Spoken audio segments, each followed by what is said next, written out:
buenas, buenos días, tardes, noches. Yo soy Vero. Yo soy Evelyn. Y juntas somos las primas de la luna. ¿Qué rol? ¿Cómo están? Primos, primas, ¿cómo les va? ¿Cómo andan? Tráiganse cafecito. Es la bebida de su preferencia. Algo fresquecito si está en un lugar que hace calor. Algo calientito si está en un lugar que hace frío. Y póngase cómodo que tenemos otra charla. Otra nueva charla, otro capítulo tema más. Otra plática, otro tema interesante. Lindo. A mí me encantó. Pues es que son los temas que a ti te gustan. Son los temas que me gustan. Son los temas en los que a ti te gustan y los que puedes ahondar. Bueno, tú ahondas muchísimo, pero en este puedes ahondar más. Pues ¿cómo están? Ahora les traemos un tema más de nuestras raíces, más mexicano. Prehispánico. Fíjate que más que mexicano es prehispánico. Buen punto. Sí. Ajá. Así es. Bueno, pues les traemos ahora la historia de la tan mencionada Malinche. De la Malinche. De la Malinche. A ver cuántos se identificaron.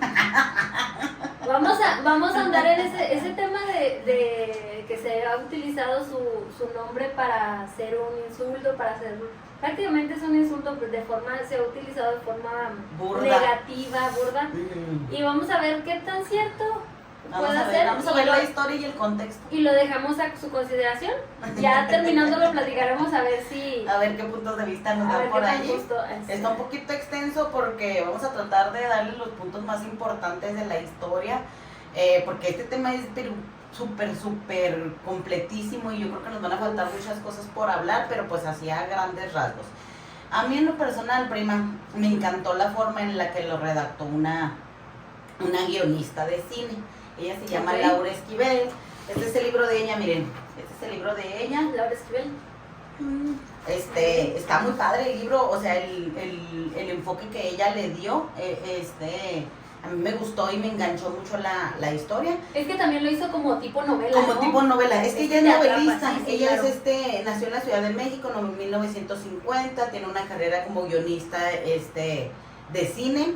Ella, su primera novela fue como Agua para Chocolate. Oye, no, pues entonces, ahí se dan una idea. Ya le vemos ahí el estilo de la mujer. Pues claro, súper apasionante la historia. A ver, platícanos. Esta de ambos publicada ya en el 90 y otras, ella tuvo libros también como el el libro de las emociones, tan veloz como El deseo, Estrellita marinera, entre otras cosas ahí. Ajá.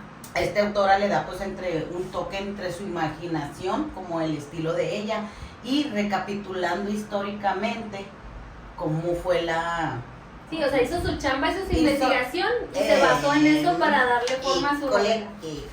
Muy bien, a ver, entonces está padre la historia, entonces pues aquí empieza la historia con una mujer que estaba de parturienta. Estaba en pleno acto de parto. El pueblo donde se da la historia, el pueblo indígena, es un pueblo chontal, que es un pueblo de allá de los estados de Veracruz, de por allá. Está una mujer pariendo allí. Los habitantes de allí, como sabemos que en esa época eran muy de dioses, de sus rituales de cultura, de que si la lluvia, de que si la siembra, de que para todo hacían rituales.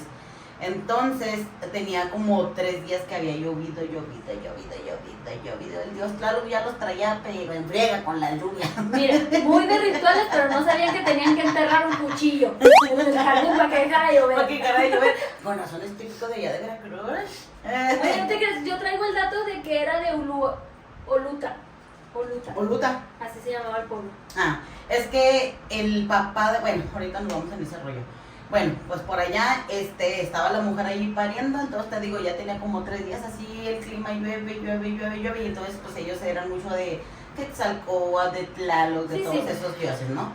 Entonces había una mujer que era la que iba a atenderle el parto a esta mujer, era su suegra, que era la partera y era la mamá de un tlatoani allí pues era gente allí eran nobles de poder, el hombre. Ajá. Del gobierno, tenía estatus el hombre. Entonces la abuela pues de la criatura que iban a nacer pues era la mamá de tlatoani. un gobernante. Ajá. Entonces, ella era partera, hacía todos sus rituales para poder, puso sus inciensos para poder, de palo santo, que de esto, que del otro, para poder atender el parto. Deja de llover, entonces ellos lo contemplan como porque los días están así, que el dios Tlaloc y el dios Quetzalcóatl les querían decir algo, pero no habían interpretado qué les quería decir. Okay. Entonces, esta mujer se veía que el parto pues no era un parto complicado, ella nunca había atendido este tipo de parto, nunca había visto este parto que venía complicado, el chamaco venía por ahí movido. Venía de pompas, como dicen. Venía de pompas. Y pues como sabemos en aquel entonces, pues conforme a sus herramientas y a todo lo que ella sabía de la experiencia que ella tenía de partos, en aquel entonces, ella alistó sus herramientas y tallaba una piedra de obsidiana, que fungía como cuchillo para de que en caso de que el parto no fuera un parto que hubiera que hacer por ahí una cesárea, pero espérate, no era la cesárea lo que hacían es que introducían esta pieza en la parte para poder para poder hacer pues, ¿cómo diría? Para que no se oiga tan pues partían ahí el fetito, lo partían adentro para que ellas pudieran, si el bebé no venía bien o ya estaba muerto el feto, hacer un tipo legrado. Entonces le hacían añicos allá adentro para que ellas pudieran mi patita. Entonces para que pudieran las mujeres expulsar mejor al feto y así no se debatían entre la vida y la muerte y ellas, por lo menos ellas podían salvar la vida. Wow.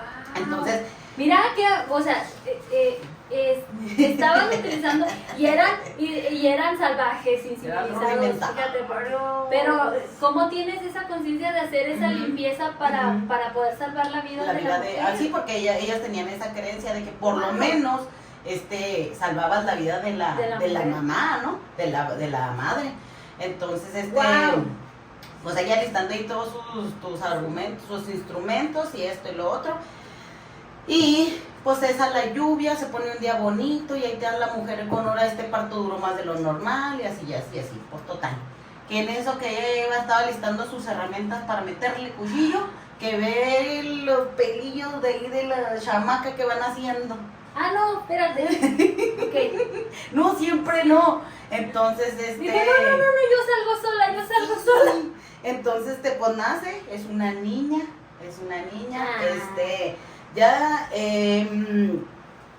Ya todos anunciaron con que ya nació, que la niña, que para allá y que para acá salen a decir que a todas las personas que estaban del pueblo de ahí de su cultura de su alrededor, pues que ya había nacido y los rituales de todo esto. Entonces el papá, hombre, el Tlatoani, hace un ritual también, pues para dar gracias porque ya su hija nació y que esto y que el otro, y hacen ahí su festejo, su ritual. Nace la chamaca y la abuela le da un beso en la frente y le pone el nombre de Maliyani. Maliyani, que después se le fue modificando el nombre a ella hasta llegar a lo que lo conocemos ahora como la Malinche. Okay. Entonces, yo creo ya ahorita que tú nos cuentas la historia, ya sabes un poquito del nombre y todo eso, pero en aquel entonces pues le pusieron el nombre de Maliyani. Entonces, pues ella empezó a crecer con todo lo que aprendió de su cultura, con su abuela, con todos los que la rodeaban, con su papá, con su familia. Entonces, pues ella creía, fue pasando el tiempo y empezó a crecer, ya la niña ya estaba más grandecita, ya empezó a hacer todo eso. Entonces, ella tenía mucha fe y mucha convicción del dios Quetzalcóatl. A ella le gustaba mucho este dios, ellos decían en esa cultura, o al menos ella tenía el pensamiento que le habían heredado su abuela por costumbres y todo lo demás, de que este dios se manifestaba cuando había viento, cuando había viento, y cuando el viento así estaba, pues me imagino que ellos interpretaban ahí el viento, es cuando dicen, yo creo que por eso los abuelitos de antes decían mucho de que, ay, que va a llover, y que va a ser esto, y que va a ser lo otro, o sea, y depende también, ya ves que hasta cuando está así muy tétrico el viento, pues se interpreta también de determinada manera, o el clima, no sé. Entonces, pues ella era fiel seguidora de Quetzalcóatl, entonces porque pues se lo inculcó su abuelita, su familia. Ah, sí, es que también para entonces, fíjate, eran tantos dioses, había muchos dioses, y era como que tenías la opción de pues, tener tu preferido, ¿no? Como dicen, ay, soy devoto de tal santito, algunos de los viejitos o así. Sí. O como creo que también pasa en la religión hindú, que son tantos dioses que tienen dentro de su misma religión tienes la opción de elegir cuál te cae mejor. Ajá. Y con cuál, o sea, y puede ser, no o a lo mejor con cuál conectas mejor, porque en eso también es como, como aquí en la cultura en México, no, pues yo le rezo a San Judita, yo le rezo a el de los imposibles, al Malverde, al que más te, con el que más te ayude, bueno, es más, el primero con el que te más ayude, te identifiques. con el que más te identifiques.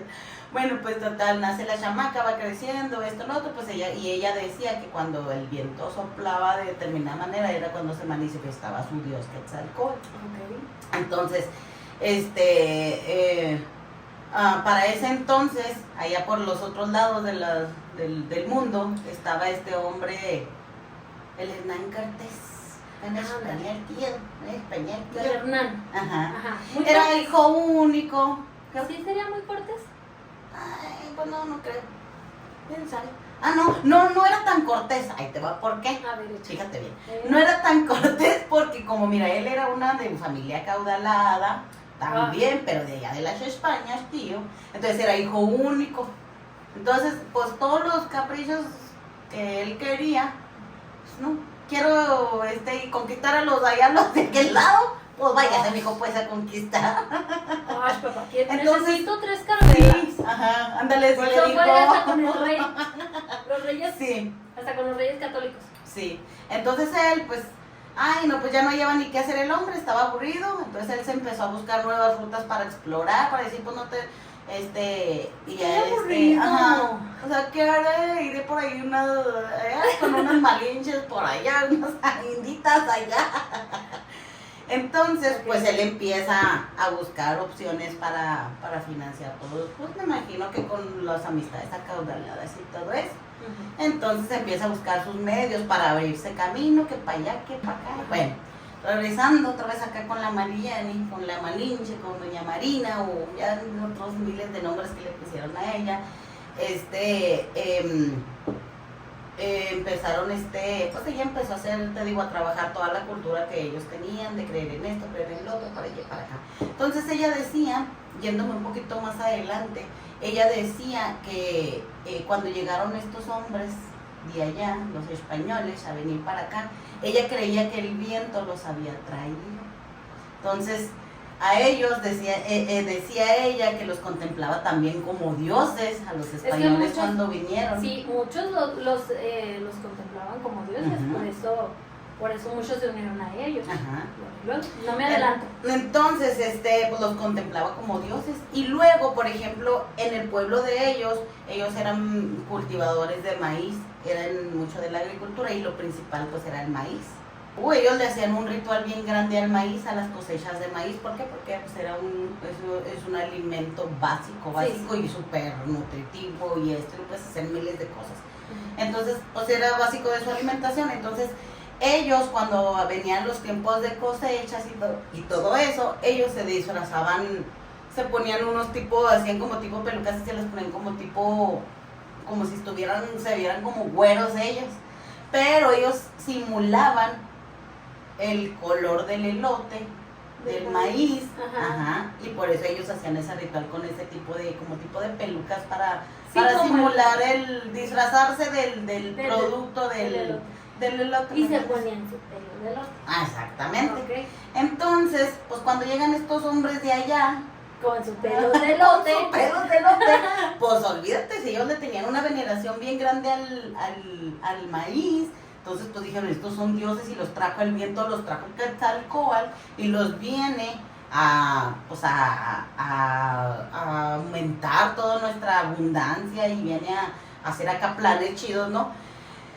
Maliyani era una mujer, una niña, una muchachita que ella no le estaba muy en desacuerdo, por eso yo no la juzgo tanto. Estaba muy en desacuerdo cómo se llevaba la cultura acá donde vivía. ¿Por qué? Porque pues obviamente que en ese entonces eran muchos sacrificios humanos, había muchas cosas que hacían y a ella no le gustaban. Ella decía que había que hacer una revolución en cuanto al sistema político, religioso y de costumbres y de todo, que urgía una revolución. Entonces ella, al venir estos hombres, ella pensó que estos hombres los que iban a ayudarle a revolucionar todo acá, porque ella no era rebelde, no le gustaba todo lo que hacían, cómo estaba constituida la estructura de su pueblo, de donde vivía, ¿me entiendes? Aparte, su pueblo estaba sometido. Ajá. Su pueblo en sí, su núcleo de su localidad estaba sometida. Entonces, pues ya, te digo, ella pensaba que estos hombres así con sus pelos güeros, barbados, que traían cosas que también objetos que pues, no conocían acá, porque pues, animales, claro, bestias. Ajá. Entonces, pues ella decía que su dios Quetzalcóatl los había empujado con el viento y los había traído, era el que iba a venir a revolucionar todo esto para llegar acá, porque pues te digo, a ella no le gustaba la forma en la que, a pesar de que su papá era uno de los gobernantes, yo creo que por eso estaba muy relacionada con eso, ¿me entiendes? Entonces, vivió muchos como choques emocionales ella. ¿Por qué? Pues desde que nació, porque el parto venía, cuenta esta señora, esta novelista, en primera el trauma del nacimiento, que fue como un nacimiento complicado. Y luego se asustó, vio el cuchillo y dijo, no. Entonces ella con varias, o vio el cuchillo o se vio reflejada en la obsidiana y dijo, ay, qué chula estoy, si quiero nacer. Y ahí te voy, Quetzalcóatl. Entonces pues ella ovacionaba y ¿cómo se dice? Cuando tú pues quería que se le presentara su dios Quetzalcóatl para darle muchas respuestas a muchas cosas que ella no entendía. ¿Cómo se podrá decir? Pues ella lo deseaba, ¿no? Ajá. Entonces pues ella rezaba y le oraba y hacía sus rituales para que este dios pues le escuchara, porque pues todas las creencias que su abuelita le inculcó, decía que por ejemplo que cuando te mueres no te mueres, que vas más allá y entonces son rollos y todo eso. Entonces ella pues se muere su abuelita y luego creo que después se muere su papá también. Entonces ella decía, pues invocando. Ella cuando invocaba a su Dios, ella sabía que su abuelita, su papá y las personas que se habían ido estaban presentes. Entonces, bueno, pues así fue más o menos de niña. Pues el otro evento que también tuvo ella así fue cuando la quisieron de esclavos, cuando la quisieron regalar, vender o como lo manejaban. Porque creo que ya la habían regalado por principios de cuenta en otro, o vendido. Entonces, pues decían, ¿qué vida me espera? O sea, ya pasé esto, ya pasé el otro. Entonces ella decía que ya no le tenía miedo a nada, porque ya había pasado muchas cosas ella de que nació. Entonces ella ya no le tenía miedo a nada. Entonces al invocar a su dios Quetzalcóatl, que era el que siempre la socorría y por todo el evento, como le platicó su abuelita que nació, que esto, que el otro, entonces ella tenía una ferviente devoción por este dios. Ok. Entonces, pues ya te digo, el joven empezó a venir para acá, el joven Cristóbal Colón, así nomás ya para que tú ahorita nos platiques. ¿Colón o Cortés? Digo, Cortés, Colón. Cortés en sus viajes traía un colón, pero de carabela. Oye, sí es cierto. El que fue con los reyes, yo ando ahorita también con que iba con los reyes católicos. Y fue Colón. Y fue Colón, fue colonizado. Bueno, pues total, este hombre en sus viajes, también en el momento en el que Marlene estaba pasando acá todos sus rollos de que también ya había sido regalada, esclava o esto o lo otro, porque cuando la regalaron con este señor Cortés o la vendieron, no, ella ya había sido anteriormente. Ahorita que nos platiques sobre eso, te traigo otro datito también ahí. Bueno, entonces, pues ya este hombre en sus viajes cuando ya quiso venir para acá se puso muy mal, se enfermó porque enfermo. Era un enfermo de la cabeza. Creo que, en sus viajes, él en el mar, a él le gustaba mucho sentir la arena, todo eso, entonces sentía que pues hacía conexión, ¿verdad?, con la tierra y todos esos rollos. Entonces, en uno de esos viajes les dijo, espérense tantito, quiero bajarme aquí, en este lugar. Se puso allí a pata tirante, acostado ahí en el mar y no sé qué. Entonces, y le picó un bicho raro. Ándale, entonces se enfermó y estuvo muchos días que navegaron, estuvo muchos días enfermo, que casi estuvo al borde de la muerte. Pues se recupera y todo, y el otro. Y luego, pues te digo, esta niña ya la habían, ya ella decía que no le tenía miedo a nada, ya nomás su fe era nada más en invocar a su Dios. Entonces, pues ya no era cuando se la llevó este hombre, no era la primera vez que la regalaban o que la... Ok. Y luego, prima. Y luego, ok, me gusta mucho como lo plantea esta señora, porque es darle una forma a lo que no se tiene datos. Ajá. Entonces, y es muy probable porque según las investigaciones, según los pocos documentos que hay, ella debió ser hija de un noble, por lo menos de su padre noble. Uh-huh. Se sospecha también, hay quienes dicen que pudo haber sido de una pareja de nobles. Uh-huh. Y que el padre muere y se queda solo con la mamá. Y otros dicen que ella era hija de la concubina de un noble. Entonces, de una o de otra forma, tiene descendencia noble, y por eso una, nace libre, y dos, tiene una buena educación. Entonces, tiene conocimientos, como dices tú, al ser de un padre noble, sí sabía de política, sabía tenía mucho conocimiento. Pues es que era en el rollo en el que se desenvolvió, en el que nació y en el que vivió, ¿no? Entonces, se supone que al quedar viuda a su mamá, vámonos a de que los dos eran nobles. La señora se vuelve a casar y tiene un hijo con el nuevo esposo. Entonces, esa es una de las versiones, ¿ok? La otra es que de plano muere el papá, y pues la madre, al verse como una concubina, al verse en necesidad, pues no puede sostener a su hija, y pues la entrega, la vende a unos traficantes. Y la otra versión es que al casarse y tener a un hijo varón, entonces el nuevo esposo, pues claro que no quiere dejarle su herencia a la hija adoptada, a la bibis, a la entenada, por decirlo de una manera.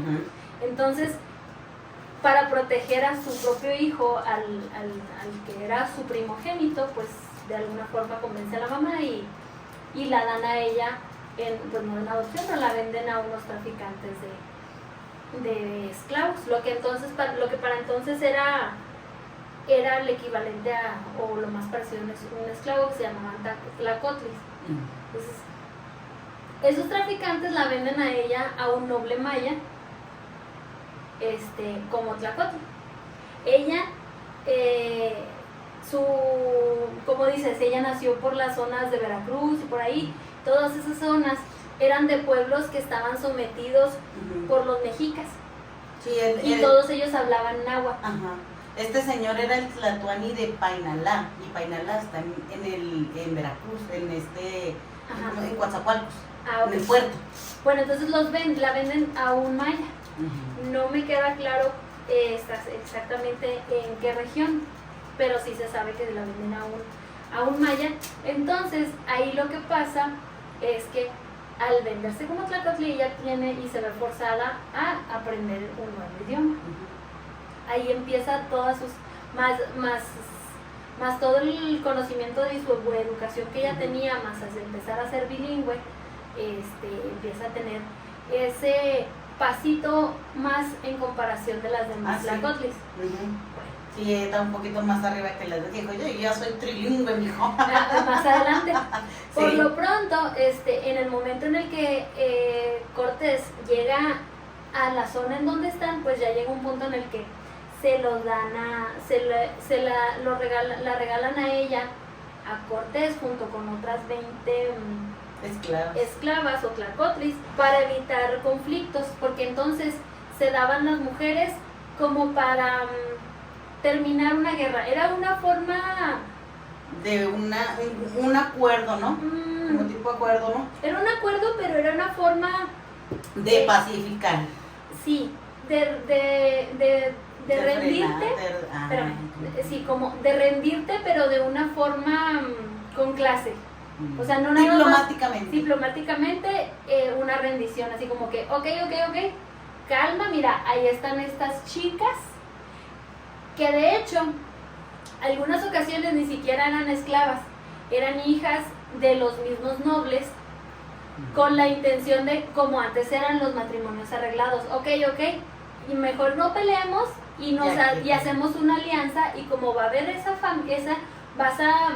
te voy a entregar a mis hijas para que se casen con tus hijos o con tus descendientes. Y así hacemos una unión y hacemos más grande eso se usaba de forma tribal desde mucho tiempo atrás.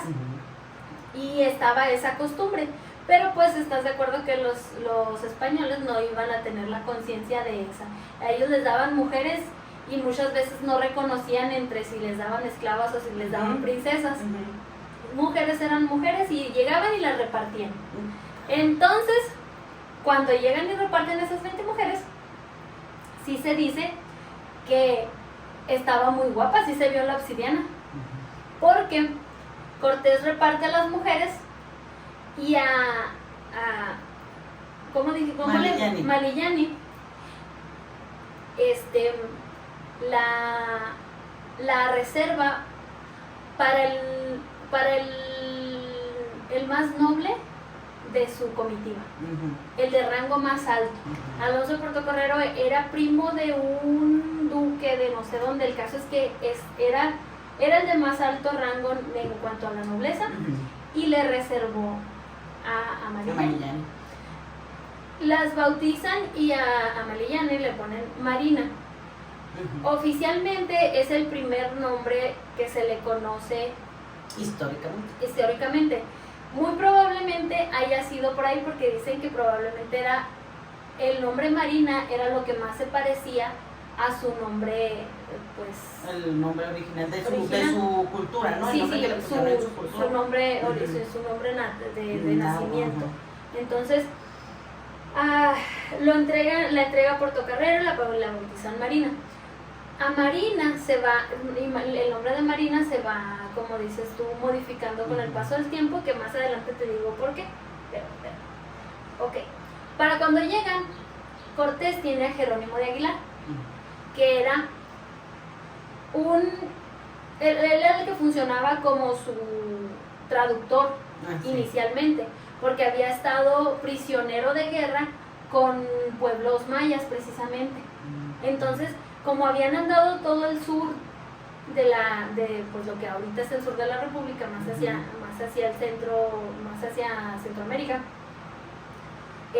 pues él les traducía del maya, pero era prácticamente traducción literal a lo que él entendía y así. Pero cuando empiezan a subir, que empiezan a ir a acercarse un poco más a los territorios de Tenochtitlan y a los pueblos que tienen sometidos, pues empiezan a ver la necesidad de que ya no se habla maya, se habla náhuatl. Entonces ahí es cuando sale a relucir Doña Marina, que después le dicen Doña Marina. Okay, empieza ahí porque ella les dice y ella les empieza a traducir del náhuatl al maya, le traduce a Jerónimo de Aguilar. y Jerónimo de Aguilar le traduce del maya al español a Cortés. Entonces ahí se hace así como que un triángulo. Un trío. Entonces empieza a llevar, ya la empieza a jalar y la empieza a tener sí, ya la contemplan como algo... como una herramienta. Ajá, sí. Primero la contemplaron como una herramienta. Y ya empiezan a avanzar. Llegan entonces a los distintos pueblos. Y no me voy a meter tanto en detalles de cuáles eran porque nos vamos a extender mucho. El caso es que llegaron a distintos pueblos antes de llegar a Tenochtitlan, en donde estaba entonces Moctezuma. Moctezuma, si nos ponemos a ver de forma más cruda, Moctezuma no era el rey, no era su rey para Marino, para Malillani o para la Malinche, como quieran decir, no era su rey, era, por decirlo de una manera, su dictador, era quien oprimía a su pueblo. Entonces, como dices tú, llegan los que para ella a lo mejor fueron enviados de sus dioses, fue así como, fue una forma de libertad, o sea, ella a lo mejor, que para ella sí. No había forma, ella personalmente tenía pocas esperanzas de libertad porque ya era una esclava. ¿Qué opciones tenía? Y como dices tú, ya no le tenía miedo a nada, ya le habían pasado muchas cosas. Sí. Entonces, pasan por todo lo que es Zempoala, Huejotzingo, los tlaxcaltecas y los totonacas, en algún punto se unen a ellos. El punto aquí con la situación entre Cortés, Malillani y Jerónimo de Aguilar es en el momento en el que pasan ya a tener que estar traduciendo el náhuatl, la diferencia que hace entre Jerónimo de Aguilar y Malillani es el conocimiento de la cultura.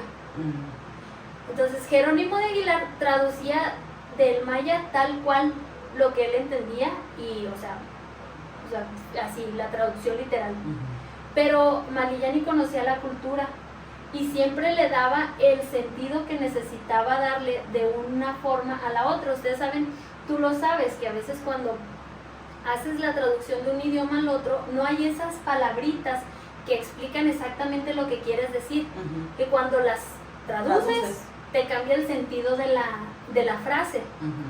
Ahora, aparte, ejercía de una forma diplomática al poder explicarles entre unos y otros la diferencia de culturas, como esas situaciones de que si a ti te regalan mujeres, a veces no son solo esclavas, a veces son princesas y es un regalo, a lo mejor no tendría por qué, porque mujeres son mujeres, ¿verdad? Pero para entonces tenía un mensaje diferente o trataba de mediar las situaciones, porque a fin de cuentas tampoco quería dañar a los pueblos, sí, claro. Porque a fin de cuentas ella nació también, era su tierra. Lo que pasa es que su idea era precisamente poderse liberar de los tenochcas que los tenían sometidos a todos ellos.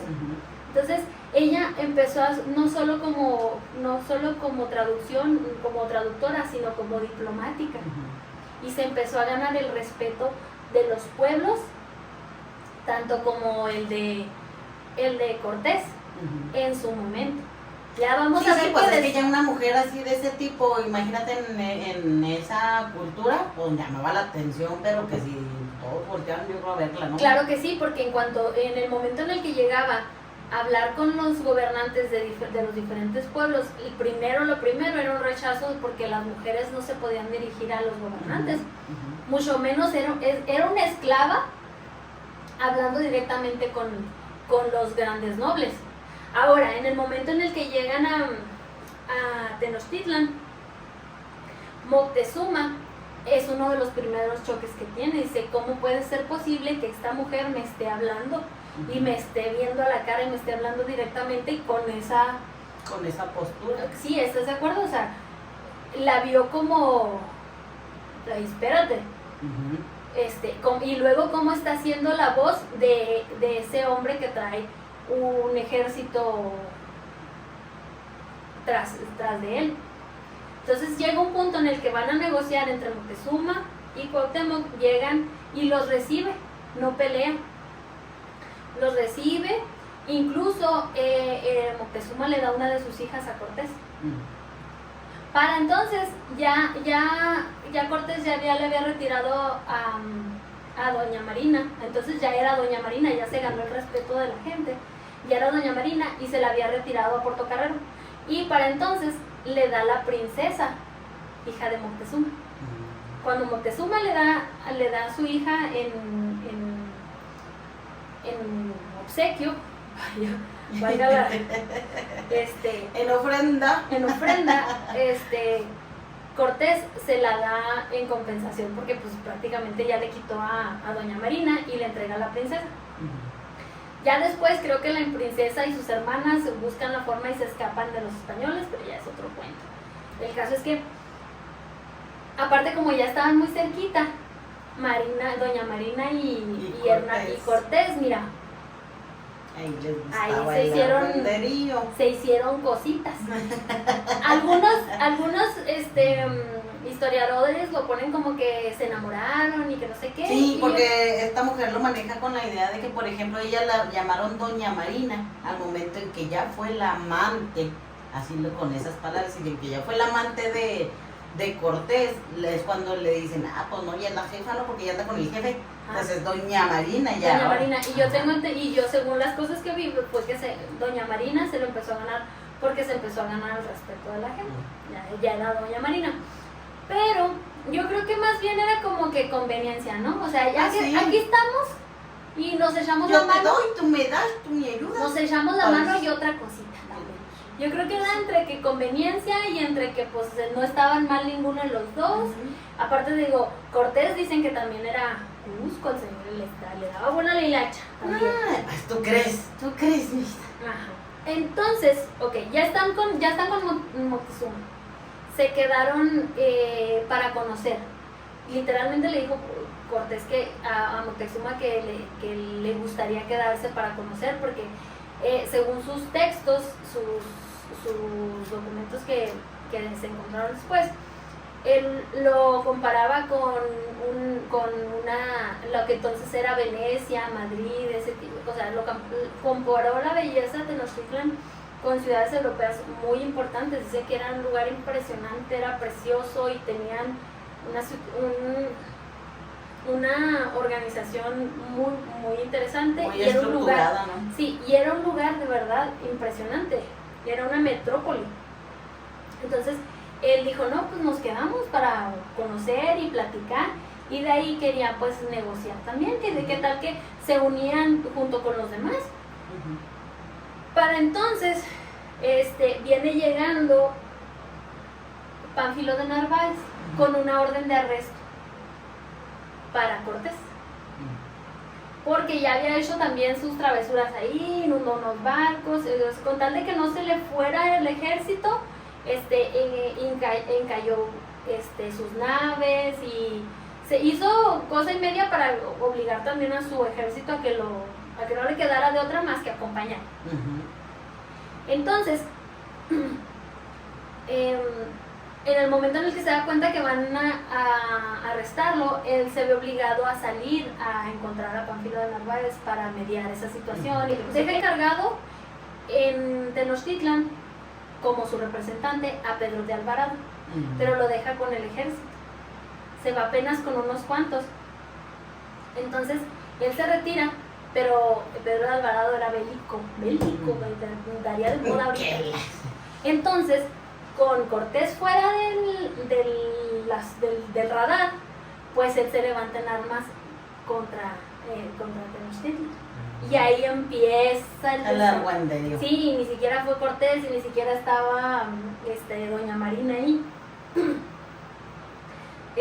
Entonces se empieza y se hace una matanza, y ahí terminan con Moctezuma, porque Moctezuma trataba de mediar la situación, y dicen que entre su gente y entre el relajo lo mataron a pedradas. Entre la bola, ajá, lo mataron a pedradas, y tuvieron que nombrar a un nuevo Tlatoani, que fue, ¿quién crees? ¿Quién? Cuauhtémoc. Ay, Mi compa el Cuau. Ok, entonces pues es como entre los españoles y sus aliados hicieron su revolujo y armaron ahí todo el desastre, mataron a Moctezuma y para cuando regresa Cortés, pues ya está hecho un desastre. Y llegan y no hay forma. Ya está todo revuelto ahí. Sí, pero esto no termina bien. Regresa Cortés y ve el desastre y entre talos y pedradas y no sé qué tanto, tienen que salir huyendo. O sea, ¿quién lo manda? Pedro de Alvarado, si tiene Fue, tiró la piedra y ya escondió la mano. Ajá, tenía el ejército a medias y todo. Cuando llega Cortés, ya lo único que les queda Yo es no salir fui, huyendo. dijo, y me fui. Y es salir huyendo. Y es donde dicen que el tesoro de Moctezuma va a dar al lago de Texcoco, porque entre los muertos y que salieron corriendo, todo el tesoro todos los regalos que les habían dado prácticamente fueron a dar, o se cayeron, o se les quedaron, o se cayeron con todo y el cadáver. Entonces, de ahí es de donde se van pues todos derrotados, y es cuando llega la historia de la noche triste. Ah, sí. Cuando se va a llorar aquel árbol, y no sé qué tanto, y el árbol de la noche triste, de ahí viene esa anécdota. Ajá. Bueno, después de que ya va y llora, pues tienen que En la planear. noche triste. En la noche triste, tienen que planear el contraataque. Ya ahí ya no hay negociación ni nada. Doña Marina, que para entonces ya es Trilingüe. Sí, se me hace que para entonces ya incluso debe haber dominado el español. Trata de mediar con los tenochcas, trata de negociar y de seguir todavía esa situación. Su papel diplomático siguió tratando de llevarlo hasta el límite. Hasta el tope. Y trató de evitar esa guerra, ese enfrentamiento. Y no, o sea, ya eso es que ya se había desbordado, ya no había forma. Sí, ya no había forma de detener ni de mediar ya hay nada, porque ya era un desastre por todos lados. Regresan al contraataque y después de 3 meses de lucha, pues los tenochcas pierden ante Cortés. Ya te imaginas, o sea, terminaron devastados. O sea, después de 3 meses de estar así, terminó pues súper mal. Ya después de la lucha y después de que toman Tenochtitlan, pues ya les toca reconstruir, que ahí es donde viene otra vez la diplomacia la intervención de Marina. Te digo, a doña Marina le empieza a modificar el nombre por las pronunciaciones de las personas. De Marina, como los náhuatl no podían pronunciar la R, le decían Malina. En el momento en el que ella empieza a ser diplomática, le aumentan el sin, que es como el doña, o el señora, o darle como ese estatus de respeto, y le empiezan a decir Malinci, porque ya era una persona respetada. Su nombre lo dice, lo respetaban tanto lo respetaban los nobles como de los nobles de aquí, sí, de los pueblos indígenas. Y como los españoles no podían pronunciar el chin, de ahí viene Malinche. En vez de chin le decía che. Por eso fue de Marina a Malina, de Malina a Malinci, y de Malinci a Malinche. Por eso fue la evolución de su nombre. Bueno, pues ahora que ya tenían tomado Tenochtitlan, les toca reconstruir la sociedad. Y es donde vuelve a intervenir Malintzin ahora para abogar en pro de los derechos de los tenochcas, de los el pueblo que queda, porque del pueblo que queda trata de buscar ella la mediación y que les respeten sus derechos, ese tipo de cosas, de la misma manera que hizo para traducir entre los nobles prehispánicos y Cortés. También así traducía del pueblo hacia Cortés ahora, que eran los que estaban a cargo ya del gobierno de la ciudad. Igual, con esa situación de no solo traducir, sino de interpretar las de darle un necesidades sentido a la traducción. y que no Para se que sea- perdiera, que no se perdiera el sentido de su cultura, ahora que ya iba a haber una nueva forma de gobierno, que hubiera Una vez. reestructuración en donde llegaran a acuerdos y que tanto los beneficios para ti como para mí, ¿no? Exacto, entonces, Ujú. y que no se perdiera esa esencia de la Del cultura, pueblo, del ajá, pueblo. de su pueblo. Entonces, si nos ponemos a pensar, fue de las primeras que empezó a hacer esa amalgama de lo que ahora es México. Trató de buscar una forma de mediar De entre moldear. las dos. Claro que pues ya todo lo que se vino después, pues no iba a ser eterna tampoco para estar buscando, ni va a estar dentro de sus manos tampoco. Entonces, pero para la edad, para la época y para su edad también, porque en realidad no era muy mayor. Ujú. Estamos de acuerdo, estamos hablando de una jovencita como de unos 22 años, porque para cuando la venden como a los traficantes de Tlacochtlis, se supone que tenía a lo mucho 12 años. Entonces, ¿qué te gusta que ella ha vivido como esclava? Creo que vivió alrededor de 8 o 10 años como esclava. Ujú. Para los 20, 22 es cuando va a dar con Cortés. Bueno, Sí, ya una baby ya no era. no, pero tampoco no era una mujer mayor. No. Estaba en una edad mediana y luego ya aparte ya tenía la experiencia de todo lo que había vivido. Entonces pues ya no se las contaban tan fácil, ¿no? Ok. Bueno, ya estando ya pasó lo de Tenochtitlan, que llega Catalina, la ¿Quién es esposa Catalina? de Cortés.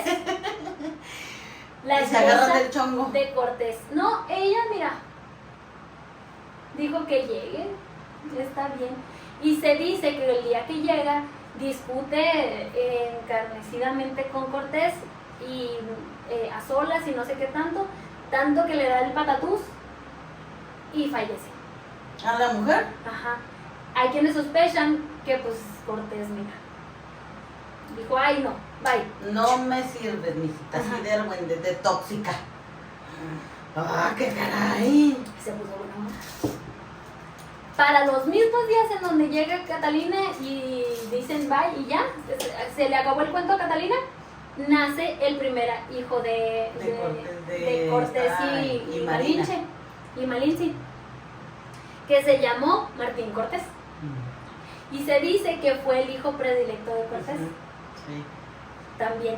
Entonces, después de eso tiene una expedición a otro pueblo y en plena expedición la casan con Juan Jaramillo. O sea, ya dice Cortés, no vamos a hacer nada realmente, somos nomás ahí amigos con derechos. Firmamos el Tenemos divorcio, un hijo, pero no más. Te voy a dar la manutención, mija. la casa con Juan Jaramillo y al casarse se convierte en una mujer libre.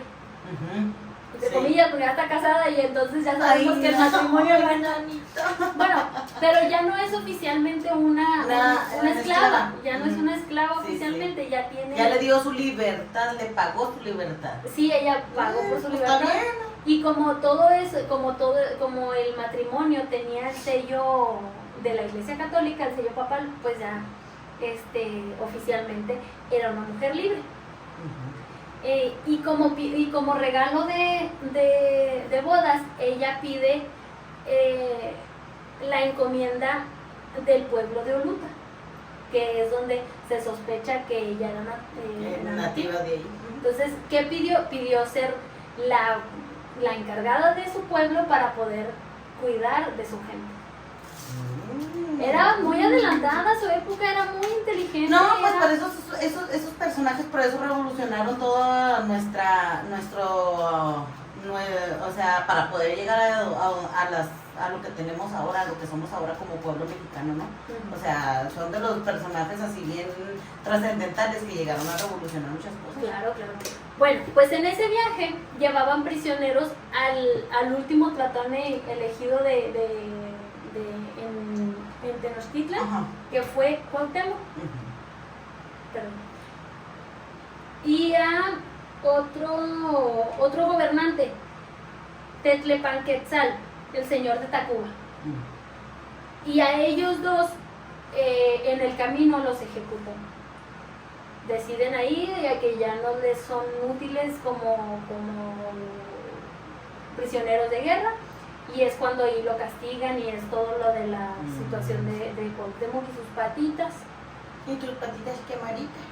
Y de hecho fue Malintzin quien estuvo con él cuando dijo sus últimas palabras. Ya ves, te hubieras quedado con el Cuauhtémoc, hija.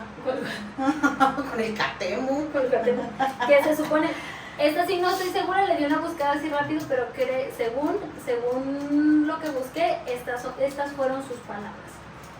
Que venga el Señor, nuestro amo y soberano, que nos hagamos dignos de esta merced, que nos trate a sus súbditos con clemencia, porque si Él nos impone algo, ya encontrará de dónde tomar.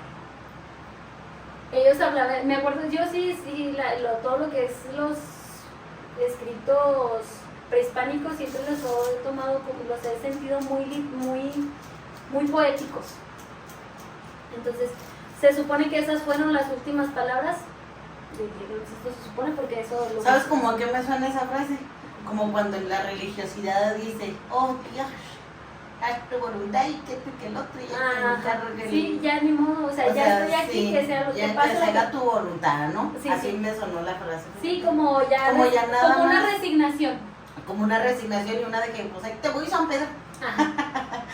Pero está bonito, Muy las bien. palabras tan llegadoras. En ese mismo viaje, porque fueron muy lejos y tuvieron que regresar por mar, fueron hasta las Cibueras, que está muy al sur. Se fueron a la costa. De la costa pasaron todavía a Centroamérica, salieron de lo que ahorita es territorio de México y regresaron por mar primero a Cuba. En Cuba, y no sé si ahí ya por eso haya sido cubano, pero supongo La yo. nacionalizaron cubana. Pero llegaron a Cuba y nace la segunda hija de Malintzin, y ahora con Juan Jaramillo, que se llamó María Jaramillo. Llegan y ya de ahí regresan a lo que ahora es México o el territorio de Tenochtitlan. Ya ella tiene sus 2 hijos, pero 2 años después Cortés le retira a su hijo, a Martín, para llevarlo a España. Se lo lleva a España para llevarlo al Vaticano. Va y busca la bula papal para hacerlo legítimo, para poderlo legitimar. Entonces, por eso se dicen que su hijo fue su hijo favorito, porque tuvo más hijos, pero él, Martín, era Martín. Se lo llevó. Martín, sigo. El problema con todo esto es que Malintzin nunca vuelve a ver a su hijo. Se lo lleva y ya no lo vuelve a ver. Se dice que esa separación fue como que su muerte en vida, o sea, la destruyó totalmente. Devastada, ¿no? Quedó Sí, devastada. lógico, claro. Entonces, nunca se recupera, y ya de ahí pues se vuelve, ya como que se retira, ya al ser una mujer libre, se retira y ya no hace gran cosa. Después se enferma y se supone que muere alrededor de 1528 a 1530. Por eso te digo que también era muy joven, porque se supone que nació entre 1500 y 1504. Sí. Calculales, hasta incluso si murió en los 1530. Ujú. Entonces, a lo más grande que pudo haber fallecido fue de 30 años. Ujú. Súper joven. O sea, creo, y no, a lo mejor supongo que o pudo haber sido de depresión, o que se haya enfermado de alguna de entre todos sus viajes y vueltas y andar con los españoles, que haya tomado alguna enfermedad de las que entonces pues Desconocidas para ese tiempo, ¿no? sí, O y sea, para la zona sí, ajá. que no estaban ellos preparados sus organismos para ese tipo de enfermedades. Ya después de su muerte, ella prácticamente desaparece. El machismo de la época, claro que no le iba a dar el lugar, ni se iban a hacer los registros. Fue como que ya pasaste, hiciste lo que tenías que hacer, te fuiste y ya, mija, adiós, bye. Incluso ni siquiera Cortés, que conscientemente se vio muy apoyado en ella, en todos sus relatos, si acaso la menciona una que otra vez, y no la menciona con toda la importancia que realmente tuvo. No, es que, por ejemplo, aquí con toda esta historia, aquí lo que vemos es que ella nada más fue una vía como para conveniencia de aquí y de allá, y por eso fue la traición que ella pudo haber hecho, por eso se le dice que fue una traidora, porque, por ejemplo, ella pues ya era trilingüe, ya venía y te traía información de aquí para allá, de allá para acá, que cuando te iban a atacar, esto, lo otro. Entonces fueron unos de esos momentos en donde ella se enojó un canijo y dijo, pues ahora se les quite, lo va a traicionar. Y es que entonces, todo eso son ¿cómo se dice cuando tú lo infieres? Son inferencias, o sea, son cosas que se trata de buscar una explicación, porque documentos hay muy pocos, y los que hay, por ejemplo, Cortés, te digo, no la mencionó, la mencionaron otras personas que y los dibujos de los indígenas que siempre la dibujaban a ella, más grande que a Cortés, más grande que a Moctezuma, y como una figura mucho más imponente, mucho más enaltecida que ellos. Busca dibujos de los códices en donde está ella plasmada, siempre va a estar ella más grande y más imponente que se resalta más la figura de ella que la de ellos. Sí, pues claro, y luego te digo, pues, si los otros venían acá con la actitud de que no venimos a ver qué le sacamos a estos, pues menos le iban a reconocer. Menos, exacto. Entonces, cuando en realidad era muy respetada y era respetada por los españoles, aunque después ya no lo aceptaran, era respetada por los pueblos indígenas, y realmente así, claramente solo hubo dos personas que se pudieran considerar como, no sus enemigos, pero quienes no la respetaban realmente eran dos personas. Uno fue López Gamora, que en sus escritos la llamó como la india con la que Cortés tuvo un hijo, o sea, ni siquiera la llamó por su nombre. Sí, es así, exactamente la frase. Y obviamente Jerónimo de Aguilar, por obvias razones, porque pues, como te explico, que le quitó la chamba y lo dejó en vergüenza, ¿verdad? Entonces, no, pues le dio en el ego de los, estaba dando en el ego a los hombres, pues cómo la iban a querer. Claro. Entonces el personaje de Malinche desaparece prácticamente hasta la independencia de México. Empiezan a salir los registros y los pocos vestigios que hayan de su persona o de su historia, y empiezan a salir en la independencia precisamente por los criollos en el poder. O sea, ni siquiera fueron los indígenas los que volvieron a sacar, porque pues ellos no tenían acceso a ese tipo de documentación.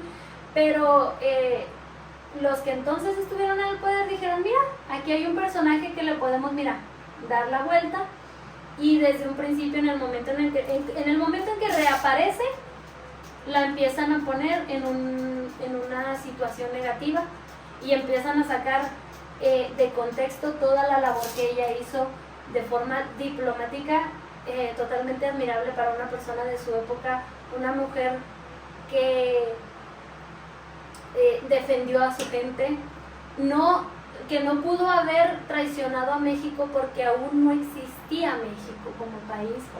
O sea, ella, como dices tú, trataba de... Sí, pero fíjate, pues sí, ella es bien, un personaje muy recordado, deberíamos, y muy emblemático. ¿Por qué? Porque mediar entre dos naciones, ya ni siquiera entre los mismos pueblos, o sea, otro pueblo que venía así que ya bien avanzado, con cosas ya bien diferentes a lo que vivían aquí, ¿no? Sí, si te pones a pensar, se convirtió en la voz de los hombres más poderosos de la época. Y luego para el machismo y todo eso lo que había en ese entonces. Y ganarse, y no solo luchar en contra de la situación o hacerse valer en las situaciones, sino ganarse el respeto de todos ellos. Así que Así es. yo, por mi parte, digo, rescatemos el nombre de la Malinche. Vamos al rescate de la Malinche.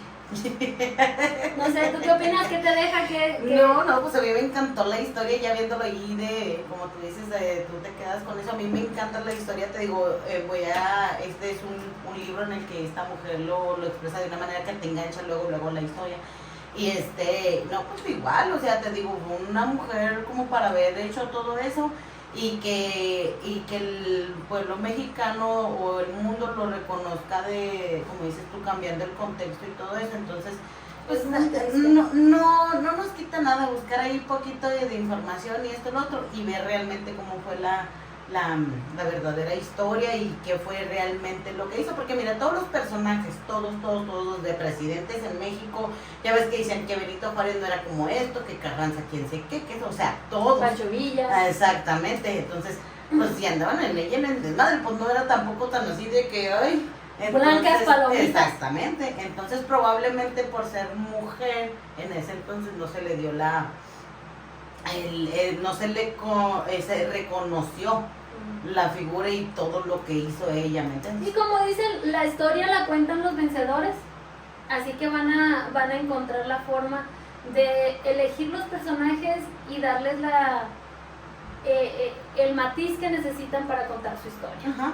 Y luego pues no, ya ahorita yo creo que ya lo contemplamos así como que como tú dices, un término de la Malinche de decirle coloquialmente a alguna acción Sí, que porque, tú haces, ¿me ajá, entiendes? porque ya se convirtió Ajá. en una característica para otra situación, ya se le dio otro significado a la palabra, Ujú. pero a fin de cuentas viene de esta situación de sacar de contexto a un personaje que se merece que como dices tú, que lo conozcamos un poquito más. Sí, y emblemático y pues que hizo bastante. Entonces, pues ya saben, chicos, chicas, primos, primas, esperemos que les haya gustado este capítulo. Estuvo muy bueno, estuvo muy interesante. Les digo, ahí el libro de esta señora les vamos a poner la información para si gustan echarle una ojeadita. Y ya saben, búsquenos en redes sociales, Facebook, TikTok, Instagram. Compartan, denos like, suscríbanse, denle a la campanita. Y nos esperamos la próxima semana para seguir platicando porque pues todos pensamos diferente. Y está bien, nosotros somos Las las primas de la luna. Bye.